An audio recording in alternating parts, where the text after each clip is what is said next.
Halo teman-teman, bismillahirrahmanirrahim. Assalamualaikum warahmatullahi wabarakatuh.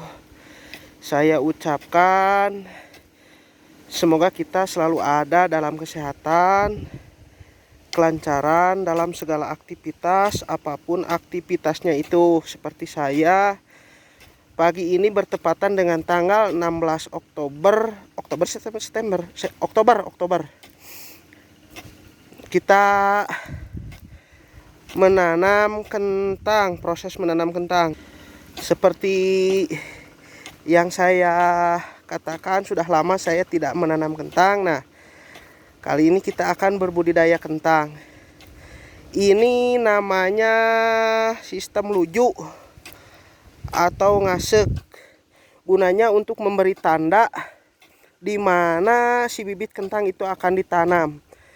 Jarak tanamnya kurang lebih 20 sampai 25 cm atau kurang lebih satu ukuran langkah kaki.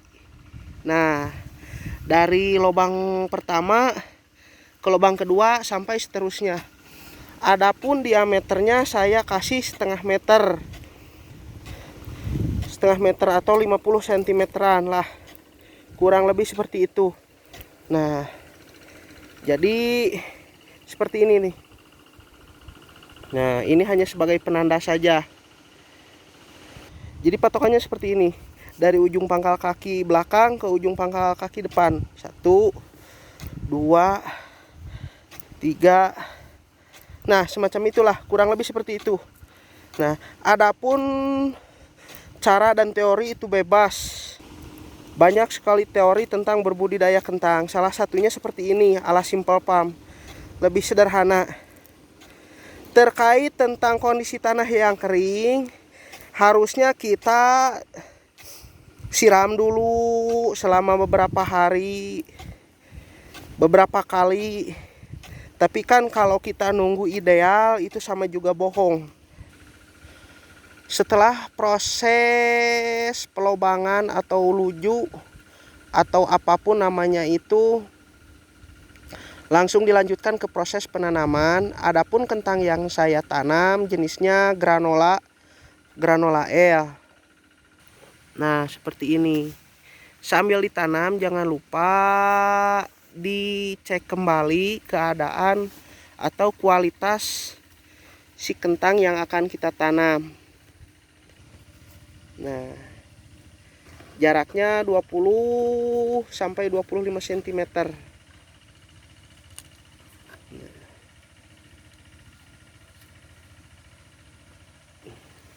Langkah yang kedua, pastikan calon stomata ini tetap berada di atas. Pastikan itu, karena ini untuk mempercepat daya tumbuh si bibit kentang yang akan kita tanam. Nah, jangan sampai lupa. Jadi posisinya seperti ini. Tunas atau stomata stolon ini harus di atas. Nah, langsung kita tutup. Ini pastikan ada di atas. Nah, kurang lebih seperti itu. Nah, sementara saya memberi patokan dalam berbentuk lubang atau ukuran yang namanya sistem luju atau asek. Nah, dan yang tadi langsung ditanami, ini kondisi bibit yang kita pilih terlebih dahulu. Kita pisahkan dari yang buta sama sekali. Seperti ini buta, nanti kita pisahkan. Itu untuk mencegah dari yang namanya tidak rata pas waktu tumbuh. Jadi kita pisahkan. Jadi kita tanam, yang siap tanamnya dulu seperti ini. Nah, ukurannya medium. Jadi kurang lebih rata-rata sebesar telur ayam sayur. Seperti itu. Nah, untuk ukuran medium ini, untuk lahan 350 meter jumlah luas total lahan atau 25 tumbak atau 25 bata atau 1 patok Nah, membutuhkan kurang lebih 50 sampai 60 kilo tergantung jarak tanam yang kita tanam. Karena jarak tanam itu sangat berpengaruh pada besar kecilnya si umbi yang akan dihasilkan pada nantinya. Semakin renggang jarak tanam yang diberikan, itu semakin besar kemungkinan si kentang akan tumbuh besar. Nah, semakin sempit atau dekat pola tanam, itu akan semakin kecil kemungkinan si kentang yang kita budidayakan akan tumbuh besar. Namun umumnya akan sangat lebat, atau boleh dikatakan si umbi kentangnya nanti akan lebat. Nah, ini siap tanam. Sambil kita pisahkan dari rejectnya. Nah, ini rejectnya. Nah, ini kualitasnya jelek, tidak bisa kita tanam. Ubad mam naon ubad? Buah?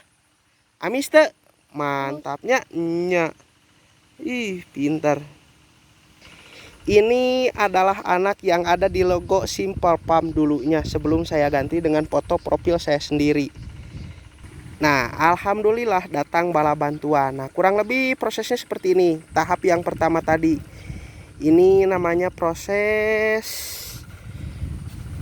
luju atau pemberian patokan dalam berbentuk lubang. Nah, adapun jarak tanamnya bisa disesuaikan. Tapi rata-rata 20 sampai 25 cm itu lebih dari kata cukup. Sekedar informasi, ini adalah lahan di mana kita dulu menerapkan standar operasional prosedur pada budidaya bawang daun. Walaupun tidak selesai, saya minta maaf. Karena banyak hal dan kejadian yang tak terduga sama sekali. Karena pada dasarnya saya tidak bisa menolak apa yang datang dan yang pergi. Nah, kondisinya seperti ini. Terkait kenapa saya tidak melakukan penyiraman terlebih dahulu pada lahan ini, tentu saja saya tidak mau menunggu sesuatu hal atau menunggu ideal untuk melakukan sesuatu. Yang penting itu proses, karena pada dasarnya yang akan ditilai adalah hasil akhir nanti, hasil panennya. Nah, apakah besar, harga jualnya tinggi, kualitas kentangnya mumpuni atau tidak. Seperti itu. Karena secara hitung-hitungan kalau kita nunggu prosesnya menjadi ideal, itu akan memakan waktu 1 sampai 2 minggu setelah penutupan pupuk kimia dan pupuk kandang. Maksudnya setelah kita aplikasikan penaburan pupuk kandang, dilanjutkan penaburan pupuk SP36, lalu ditutup, itu kita memerlukan waktu 1 sampai 2 minggu supaya udara panas yang ada dan terbawa hasil fermentasi SP36 dan pupuk kandang itu menjadi namanya apa? Seimbang. Tidak panas yang bisa mengakibatkan pecahnya atau muncratnya si bibit kentang yang kita tanam. Kurang lebih seperti itu. Nah, selain daripada itu, selama renggang 1 minggu sampai 2 minggu tersebut, kurang lebih 10 hari, minimal kita harus beri kurang lebih 3 kali pengairan. Itu kalau kita nunggu ideal. Nah, kalau saya mah ya kalau nanam bes aja. Nah, yang ada kita terapkan terlebih dahulu, kurang lebihnya bisa menyusul. Seperti di budidaya bawang daun. Lahan sudah siap, bibit bawang daun ada, tapi kita terkendala pupuk. Nah, itu bisa belakangan. Yang lain dan lain sebagainya pun bisa itu belakangan. Nah, Karena pada dasarnya seperti yang saya katakan, kalau kita nunggu ideal terlebih dahulu, wah, orang lain sudah ada di Jakarta, kita masih tetap di sini-sini aja. Nah, jadi enjoy proses, enjoy momen. Kurang lebih seperti itulah. Jadi kurang lebihnya seperti itu. Semoga selalu ada hal dan nilai positif dari setiap video yang saya upload.